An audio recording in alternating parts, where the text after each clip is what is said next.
Well, good morning. It's about 7 a.m. and I just left camp. It's a little later than I wanted to get going, but I wanted to spend some time freeing up space on my phone so I could video for you. And I'm also still struggling with not feeling well. Mosquito on my head. I'm still having issues with my digestive system.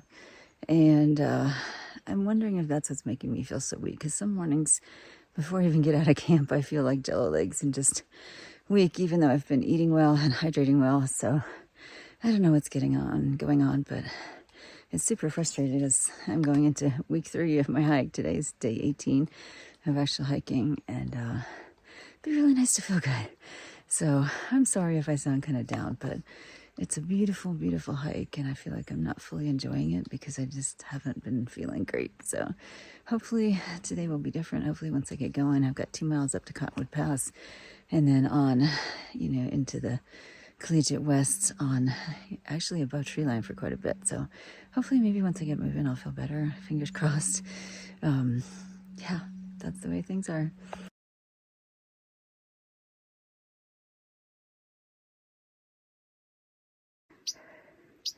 Just nearly lost a shoe in all that muck. Well, I've been going up and up and up, and now I am here, just above tree line. It's really beautiful this morning. And I think my next path is a tiny little bit more up and then down into the big bowl and across to Cottonwood Pass, which you can't really see the trail from here, especially with all the bushes, but it should be a beautiful little stretch.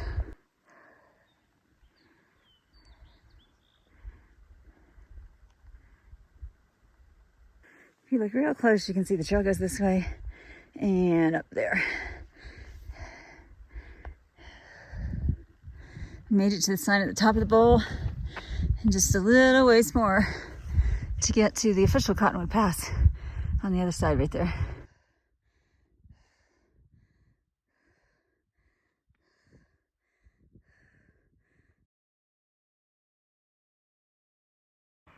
I know I have a bit of a climb up after Cottonwood Pass, and I think it goes up that way.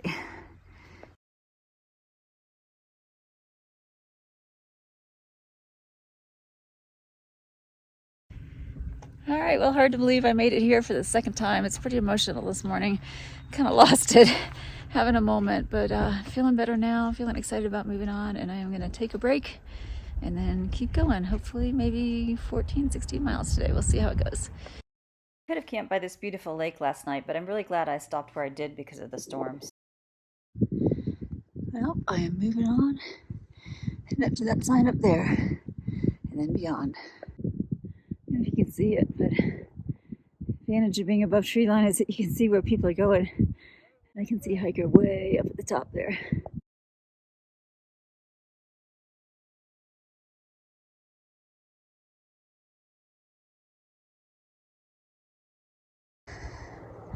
There's a little bit of snow here. I can skirt that lower part. But I think at the top, I may have to go through it unless I can kind of pick my way around it without falling down the mountain. That would suck. This is the hardest one climb of my life.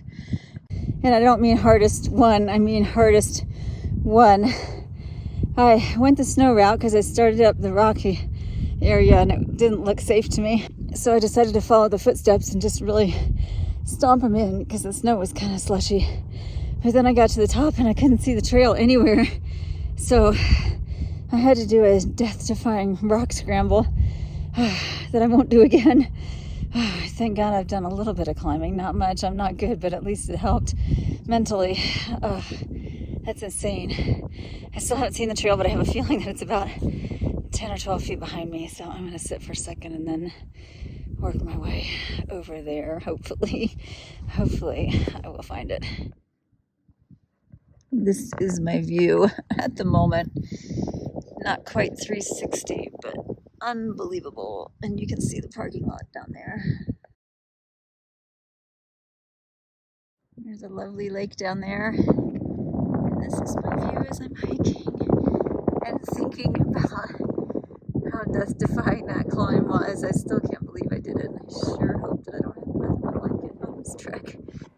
A downside of hiking alone is that you have to figure out this stuff for yourself. You might not always make the best choice, but you've got to do the best you can.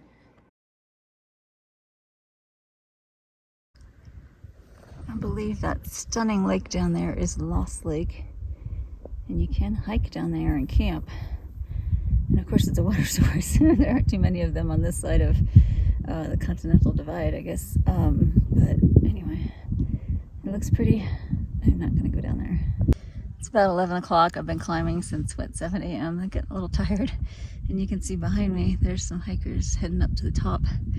No packs. Group of boys with some water. At least they've got that. But it's kind of funny seeing how easy this is for them and how hard it is for me at 57.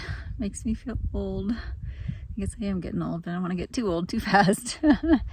Try to stay young at heart, at least. Yikes, more snow.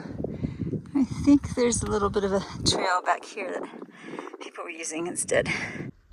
Yep, this looks better.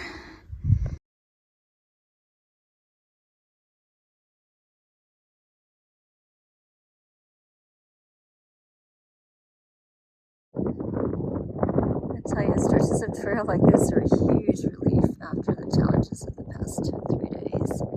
Just looked up and saw the trail going over there across that snow. It doesn't look too bad, but it continues on that direction.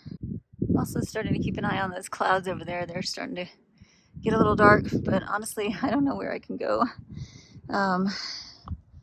We've got these trees up here, and then it looks like maybe after the snow there might be a chance at some point. I'm not sure. All right, here goes. Looks pretty good. I'd film it for you, but I need 2 hands for poles.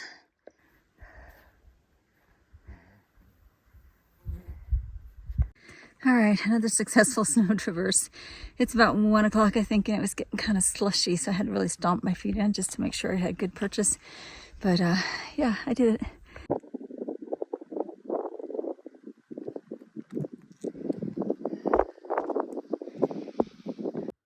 There's a few little trees here, and I'm not sure where I'm going to see any more, so I'm going to crawl up there, take a little break, figure out where I am because I'm not really sure, and try to kind of make a plan for the rest of the day. And that's what those clouds are looking like right now. Well, Far Out lists precisely 2 waypoints in this section, this absolutely gorgeous section. I don't know why they don't have more detail, but I am using kind of a combination of Far Out for the collegiate loop, and it gives me mileage as far as where I am in the loop, which is 39.2 right now. And then I have to translate that into mileage for the collegiate west in each section in the book. So in the data book, it appears that I am getting close to mile 4.2. I'd like to get to at least 7.8 today, and if not, finish the section depending on how the terrain feels. So looking over here at elevation, it's not bad. Going down to 7-ish would be doing 1 more climb.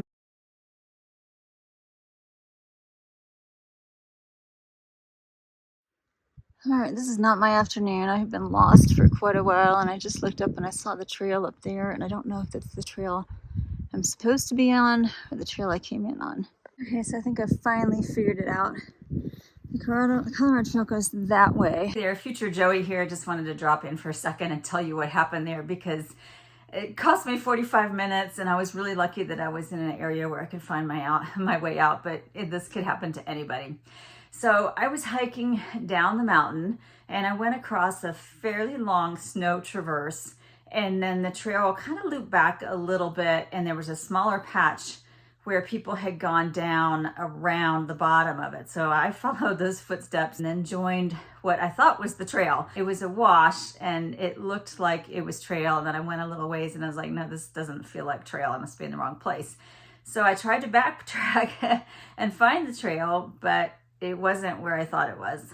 As I was going down the hill, there was a lake in front of me and kind of a large flat area. I had a mountain coming down on my left that went fairly steep and then into this flat meadow area.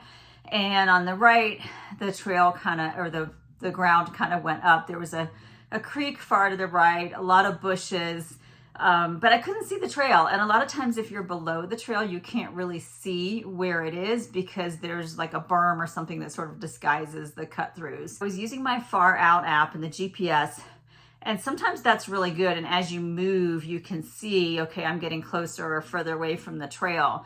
But unfortunately, in this case, it was giving me mixed signals. So I would think I was getting closer to the trail, and then it would show me I was further away. So I'd go the other direction and think I was getting closer, and then it would show me that I was getting further away. So it was really, really frustrating that the GPS on Far Out was not working because, you know, we all learned to depend on technology, and I probably would have been better served if I just put my phone away and used my instincts from the beginning. I'm wandering around this field, and I'm finally starting to wonder, okay, number one, when do I press the SOS button on my Garmin? I didn't want to do that. Number two, that lake looked awfully inviting, and I thought, well, maybe I should just go down there and camp and sleep on it and then find the trail in the morning. But there were no other hikers around, so sometimes if there's hikers around, you can look up and see where they are on the trail. That didn't work, but I pulled out the map and I'm looking at the lake on the map, and I'm like, okay, if the lake is right in front of me and the mountain is on this side, the trail is over here somewhere. So I knew I had to kind of go to my right. Turns out I had to bushwhack through all these bushes, cross the creek, go up a hill, and I could finally see where the trail was. And what had happened is as it was coming down the mountain, it did a kind of funny loop. It went this way and then down and then back this way, which is not really exactly what you would be expecting. I mean, it wasn't a typical switchback.